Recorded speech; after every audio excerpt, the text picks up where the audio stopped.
দেখলাম যে নদীর বাঁধ ভেঙে প্রচুর পরিমাণে জল ঢুকছে। সাধারণত আমাদের নদী এলাকা উঁচু এলাকা, এখানে অতটা যতটা বন্যা হলেও জল ঢোকে না, কারণ 2021 সালে নদী খনন করা হয়েছিল।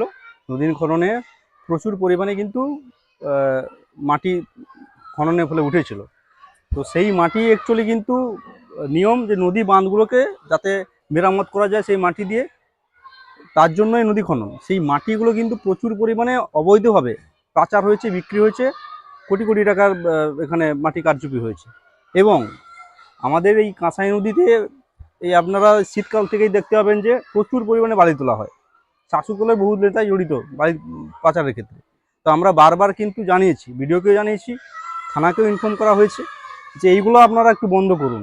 এবং এই নদীর তীরবর্তী অঞ্চলে অবৈধভাবে যে পলিগেট, এই পলিগেট করার জন্য নদী যে মেন বাঁধ আলগা হয়ে যাচ্ছে, যে কারণে সেই শক্তপোক্ত বাঁধ না থাকার কারণে সেখান দিয়ে জল ঢুকছে।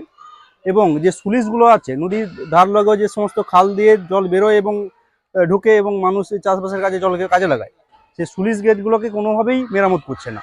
আজকে জল ঢুকেছে, আজকে প্রশাসনের হয়তো টনক নড়েছে, কিন্তু জল ঢোকার আগেই, বিশেষ করে জুন জুলাই মাসে আপাতত পরিদর্শন করা উচিত যে স্লুইস খালগুলো ঠিকঠাক আছে নাকি, কোথায় কি সমস্যা, নদী বাঁধ কোথায় দুর্বল আছে, এগুলো মেরামত করা অবশ্যই উচিত। এবং 100 দিনের যে কাজগুলো আগে হতো, সেই 100 দিনের শ্রমিককে কোনোভাবেই এই খাল সংস্কারের কাজে লাগানো হচ্ছে না। পুকুর খননের কাজে লাগানো হয়, আবার পুকুর কারচুপি হয়। তো এইভাবে যদি চলতে থাকে তো হবেই। বিশেষ করে তৃণমূল সরকারে 10 বছরে সংস্কারমূলক কোনো কাজ হয়নি, শুধুমাত্র এই ভাতা ভিক্ষা সরকার চলছে। ভাতা দিয়ে মানুষের মুখ বন্ধ করে রাখা হয়েছে। কিন্তু আজকে ওই বন্যা হলে যে পরিমাণে ক্ষতিটা হচ্ছে মানুষের, সেই ক্ষতি কি ভাতা দিয়ে পূরণ করা যায়?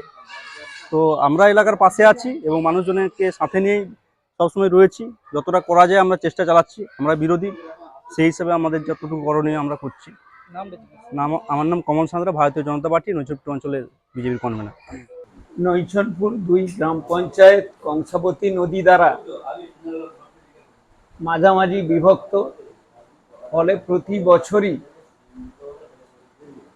যখন টানা বৃষ্টিপাত হয় এবং ভরা কোটাল থাকে, তখন আমাদের সমস্যা হয়।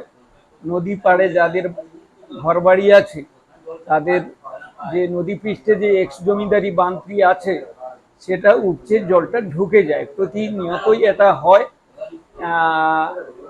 আমরা পঞ্চায়েতগতভাবে বিগত দিনে বাঁধগুলোকে অনেক শক্তপোক্ত করার চেষ্টা করেছি, কিন্তু গত 3 বছর ধরে 100 দিনের কাজ বন্ধ। এই অবস্থায় কিছু স্বার্থান্বেষী ব্যক্তি, বিশেষ করে ইটভাটা মালিকগণ, যত্রতত্র পলিখাদ করে আমাদের যে বাঁধগুলো আছে সেগুলোকে ক্ষতিগ্রস্ত করে ফেলেছে। সে কারণে আমাদের গ্রাম পঞ্চায়েত এলাকায় 5-7 জায়গায় জল উপচে ঢুকেছে। এটা সাময়িকভাবে সমস্যার সৃষ্টি হয়েছে। আমরা চেষ্টা করব এটাকে আগামী দিনে যাতে না হয়। আমরা ভাটা মালিকদের বিশেষত নিয়ে এবং এলাকার যারা চাষিগণ আছে তাদের নিয়ে আমরা সচেতনতার মাধ্যমে এই বাঁধের উপর যাতে অত্যাচার না হয় এবং বাঁধকে ক্ষতিগ্রস্ত করে যাতে পলিগেট না হয়, সে ব্যবস্থা আমরা নেব। আমার নাম হীরালাল মান্না। আমি প্রাক্তন উপপ্রধান এবং বর্তমান নৈছনপুর 2 তৃণমূল কংগ্রেসের সভাপতি।